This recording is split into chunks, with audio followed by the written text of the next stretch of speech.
Did you know that Apple just confirmed the one leadership change most people only expected as a rumor? Tim Cook is stepping down as CEO, and John Ternus is taking over on September 1, 2026. That's not a small headline. That's the kind of shift that can quietly reshape product priorities, risk tolerance, and how aggressive Apple gets with the next wave of hardware. And the timing is wild because it lands right as the iPhone 18 Pro leaks are getting extremely specific.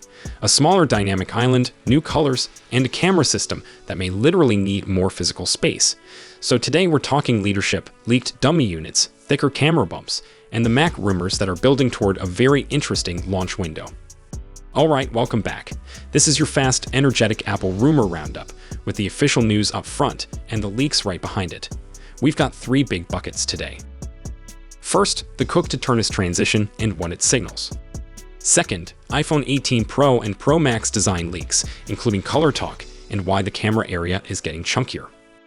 Third, the broader iPhone 18 lineup chatter and where the touchscreen MacBook Pro and updated Mac Studio might land on the calendar. And just to be clear, some of this is confirmed by Apple, and some of it is classic rumor territory. I'll tell you which is which as we go. Let's start with the official bombshell. Apple announced that Tim Cook is stepping down as CEO. He'll remain CEO through the summer, and then on September 1, 2026, John Ternus will take over and join Apple's board of directors.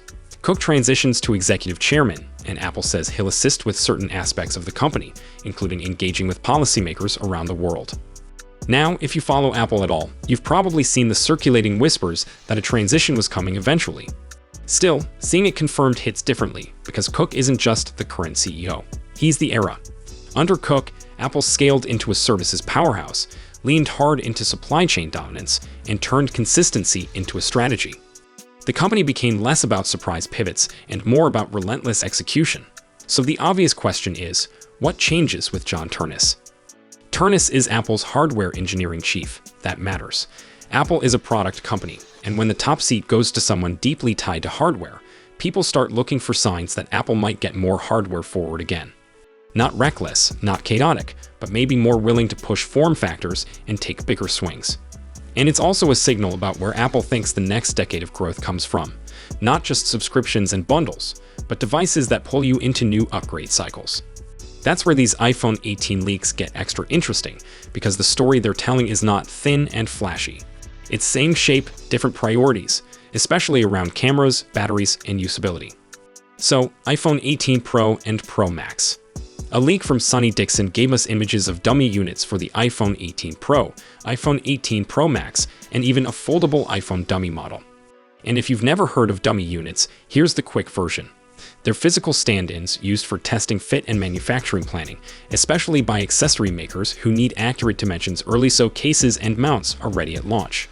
That doesn't guarantee everything is final, but it's usually not random fanfiction either. What do these dummies suggest?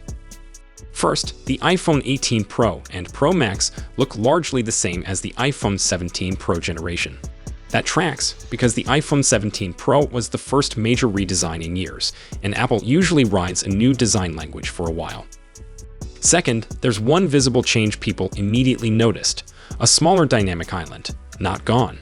Not a full under-display dream, just smaller.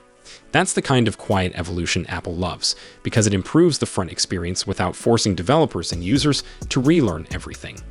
Now, the rear camera plateau and display sizes are expected to remain basically unchanged. So if you were hoping for a dramatic new silhouette, the current rumor vibe is don't count on it. But there are a couple of subtle, potentially important changes that dummy units won't fully explain. 1. Thickness. Rumors have been floating that the iPhone 18 Pro models could be slightly thicker to accommodate a larger battery. The dummy units don't scream thick, but minor changes are hard to judge until you have exact measurements. 2. The rear glass finish. There's talk that Apple could drop the two-tone look on the iPhone 17 Pro's rear casing in favor of a more seamless, unified aesthetic. The rumor claims Apple updated the back glass replacement process to minimize the color difference between Ceramic Shield 2 glass and the aluminum frame. In plain English, fewer mismatched shades, more of that clean, continuous look Apple is obsessed with. And then we get to colors, because yes, people care. The rumored iPhone 18 Pro color options floating around include light blue, dark cherry, and dark gray.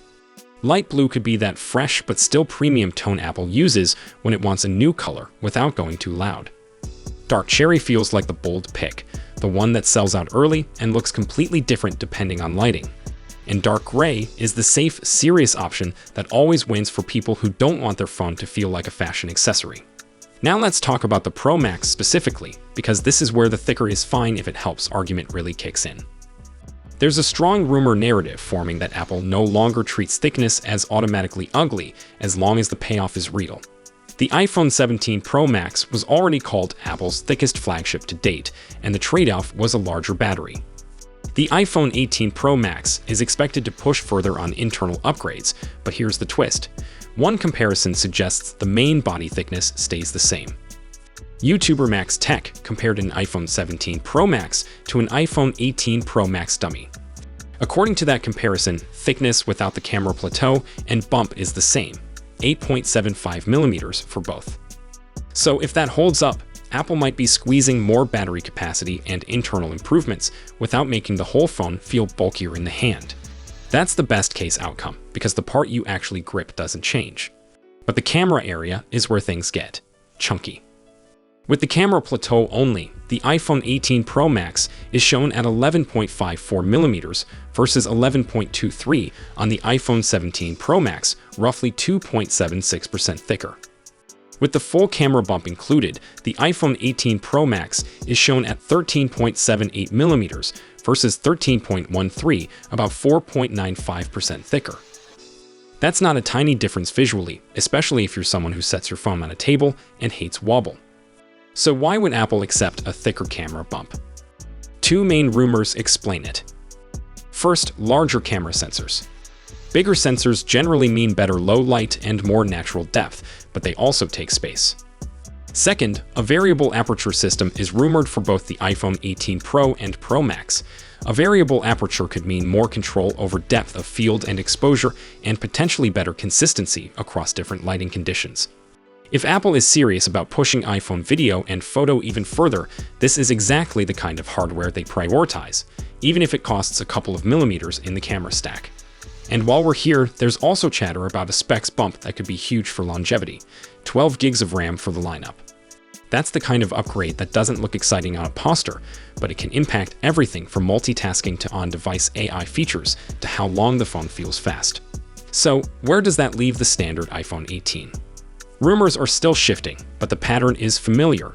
The base model usually gets last year's Pro-level features slowly filtered down, while Apple creates separation through cameras, display tech, and materials. If the Pro models are leaning into camera hardware and subtle refinement, the standard iPhone 18 will likely focus on value, battery, and a clean feature set that's easier to market in one sentence. Now, quick pivot to Macs, because the timing matters. There are fresh rumors about when Apple might launch a touchscreen-equipped MacBook Pro and an updated Mac Studio. Apple has resisted touch on Mac for years, so any credible whisper about a touchscreen MacBook Pro instantly becomes a stop-and-think moment. If that product is real, it's not just a spec bump, it's a philosophy shift, and it would affect how people choose between an iPad Pro and a MacBook Pro. As for the Mac Studio, updates there are always watched closely, because it's the serious desktop that a lot of creators actually want, especially if they don't need the expandability of a Mac Pro, but want more sustained performance than a laptop. So zoom out for a second. You've got Apple confirming a CEO transition for 2026, and you've got hardware rumors pointing to a future where Apple is comfortable making devices a little more utilitarian. Bigger camera modules, possibly bigger batteries, more RAM, and refinements that matter day to day rather than flashy redesigns every year. That combination could be a preview of the Ternus era, less about dramatic reinvention and more about pushing hardware capability so far that the benefits are obvious the moment you use it. And yes, all of this is still early. Dummies can be close, but not perfect. Color plans can change, features can slip. But the direction is starting to feel consistent, and that's why this rumor cycle is worth paying attention to. If you want more Apple rumor roundups like this, subscribe and turn on notifications, because the next set of leaks will probably fill in the missing pieces, especially around cameras and Mac timing. And drop a comment with one answer. Are you more interested in the John Ternus CEO shift or the iPhone 18 Pro camera upgrades? I read the comments because that's how I decide what to dig into next. Finally, here's the challenge. The next time you see an iPhone leak, don't just ask, is it real? Ask, does it match Apple's direction? Because right now, the direction looks like this.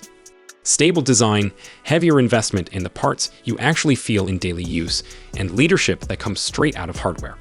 If you can spot that pattern early, you'll understand Apple's next move before the keynote even starts. So, if you enjoyed this video, please don't forget to give it a thumbs up and subscribe to our channel for more exciting tech news and updates. Thanks for watching, and we'll see you in the next one.